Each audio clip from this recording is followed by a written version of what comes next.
36, 45, 57, 67, and a mega ball of 14. But the Illinois lottery has not yet released the lucky person's identity or where the ticket was purchased. The next drawing is set for 11 p.m. Eastern Time on Tuesday. Over the last few weeks, the jackpot had been rising steadily because no one could beat the odds to win, which are 1 in over 302 million. The biggest mega millions jackpot, that's $1.537 billion, was won by a single ticket holder in South Carolina back in 2018. But the biggest jackpot ever in the United States was a Powerball prize of $1.586 billion in 2016, shared by winners in California, Florida, and Tennessee. Well, our next report will be on UK grain tycoon that has been killed in Russian shelling. Oleksiy Vadatuski, a 74-year-old, and his wife, Raisa, died when a missile hit their home overnight, as reported by local officials. Vadatuski owned Nibelon, a company involved in grain exports. He had also received the Hero of Ukraine award. Oleksiy Vadatuski was worth $450 million, according to a 2020 estimate by Forbes. There was a damage to a hotel, a sports complex, 2 schools, and a service station, as well as homes. This was reportedly the heaviest Russian bombardment so far in the city. Well, we'll be looking at South African businesses fall next. Black ownership of businesses in South Africa dropped by 15% to below 30 last year, as Africa's most industrialized nation struggles to economically empower a large portion of its population. Black management control also dropped by 5.4% to 51.6%, according to reports. The Broad-Based Black Economic Empowerment Act was passed almost 2 decades ago to address inequities stemming from apartheid in South Africa, where 4 in 5 people are black. The downward trend has persisted despite the more than 500 ownership deals worth over 600 billion rand, which is $36.1 billion, reported in 2017, that aimed to facilitate the transfer of ownership to black people. According to BB Commission, there is a need for less expensive and unencumbered funding for black people to make acquisitions that can give real value in the hands of black people, especially from government funding institutions. Well, let's come back to Nigeria. Emirates has reduced Nigeria's flight over a tracked $85 million. The Emirates airline has revealed that it will reduce its operations in Nigeria from next month over funds that it is unable to repatriate. According to the airline in a letter addressed to the Minister of Aviation, Hadi Sirika, the planned reduction in its operations in Nigeria will start from August 15, 2022. Part of the letter read, "We have had no choice but to take this decision to mitigate the continued losses Emirates is experiencing as a result of funds being blocked in Nigeria." Well, according to reports, as of July 2022, Emirates has $85 million of funds awaiting repatriation from Nigeria. This figure has been rising by more than $10 billion every month as the ongoing operational cost of 11 weekly flights to Lagos and 5 to Abuja continue to accumulate amid mounting losses, especially in the challenging post-COVID-19 climate. Meanwhile, Emirates did try to stem the losses by proposing to pay for fuel in Naira, which would have at least reduced a part of the ongoing cost. But this request was denied by the supplier. Well, let's look at global economies. We'll be starting with the EU Economic Index. The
Well, thanks for staying tuned. We do apologize for every glitch that has happened so far.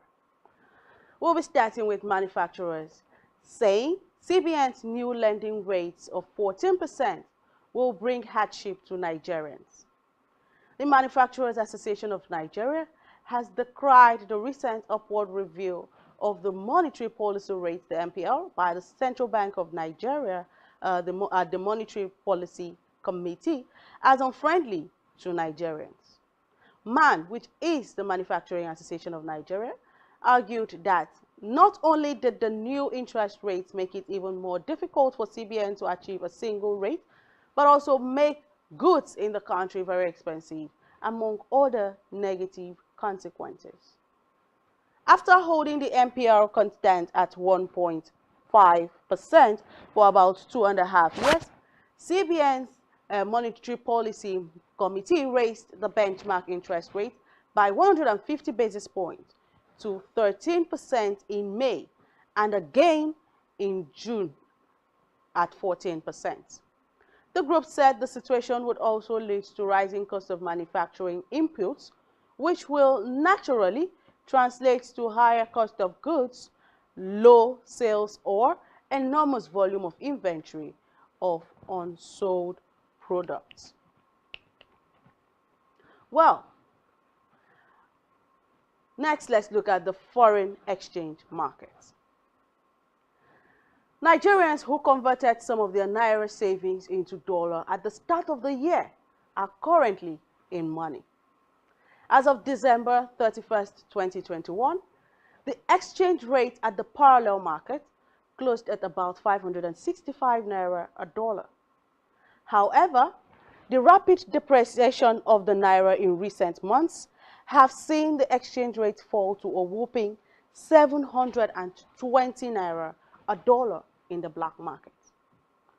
The huge depreciation of the currency over the last 7 months has made those who took a bet against the Naira earlier in the year massively rich when they convert their dollar savings into Naira.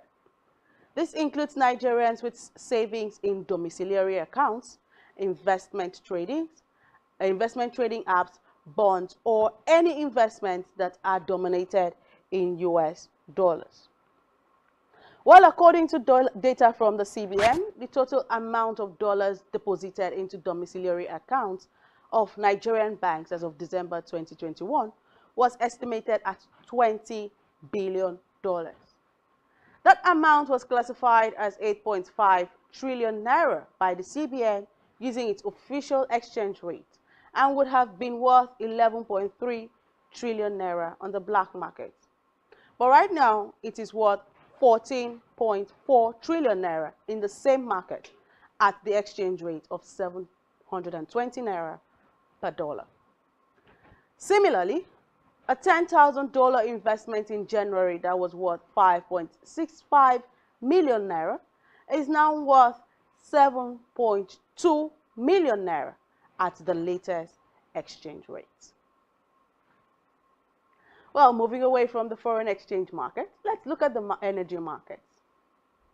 The Nigerian crude oil price benchmark, that's Brent crude futures, fell towards $103 per barrel today after declining for 2 straight months as a weakening global demand outlook outweighed signs of ongoing supply tightness. Official Chinese data released over the weekend showed the factory activity in the world's largest oil importer contracted unexpectedly in July as COVID-19 flare-ups and a weakening global outlook weighed on demand. Data last week also showed the U.S. economy shanked for a second straight quarter, with surging inflation and further monetary tightening expected to keep downward pressure on growth. On the supply side, Libyan Oil Minister Mohammed Aoun told reporters that the country's output has normalized to 1.2 million barrels a day after a series of disruptions. Meanwhile, marketers now look ahead to an OPEC Plus meeting on Wednesday, where it is expected to stick to its policy of modest supply increases amid capacity constraints and underinvestment in oil fields, keeping the global supply. Talking about the commodity market, let's look at how the market is faring right now, starting with the energy market.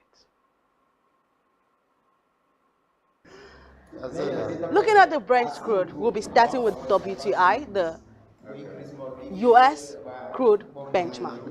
You can see right now that the US crude benchmark is selling at 96.713 US dollars. It's actually down by minus 1.95%. That's a 1.94 depreciation. And like I already talked about the Brent crude, we can see it right now selling at $102,824. It's also down at a minus 1.29%. It's selling at 1.35 basis points. We can also see natural gas down. Gasoline is also down. Heat oil is also depreciating at minus 1.54%. A couple of commodities in the energy market are also appreciating, like the UK gas. The UK gas is at a 2.29% increase. We also see something like the ethanol. Ethanol is not going down, but in business, we say ethanol is actually appreciating, even though it looks stable at 0 basis point and 0%. Another commodity that's doing well is the methanol and the uranium. You can see uranium is also doing well in the market. The methanol is also doing well in the market. Still talking about the commodity markets, let's look at agriculture. Most of us get to eat. The agriculture market has been affected by a lot of factors like the COVID-19, the war, the Ukraine-Russian war, and we can see that a lot of commodities are actually depreciating. We can see that soybeans is depreciating at $106.24. That's how much it's selling right now. It is depreciated by a minus 1.02 or 0.4% depreciation. Also see wheat depreciating to $795.19 right now in the market. We also see palm oil is selling at $4,127 right now in the market. And we also see that it's depreciating at minus 3.89%. That's a 167 basis point depreciation. Still in the energy market, in the agriculture market, we also see orange juice appreciating. We see orange appreciating at, which is 2.75 basis points. Orange juice right now is selling at $172. Another commodity that is appreciating in the market is cocoa. Cocoa is also appreciating in the market at a 22 or 23 basis points. You can see that it's actually jumping because it's still ongoing in the market. We have it at a 0.95% appreciation in the market. These and many more are in fact, this is how the agricultural market is faring right now. Let's look at the stock market. We'll be starting with the US stock. The US stock futures slipped today after the major average capped off their best month since 2020, as investors looked ahead to key economic data and more earning reports this week. Futures contracted tied to three major indices, all traded in negative territory today. In July, the Dow gained 6.1%. S&P rallied 9.1%. Tech-heavy NASDAQ surged 12.4%. S&P sectors all finishing the month higher.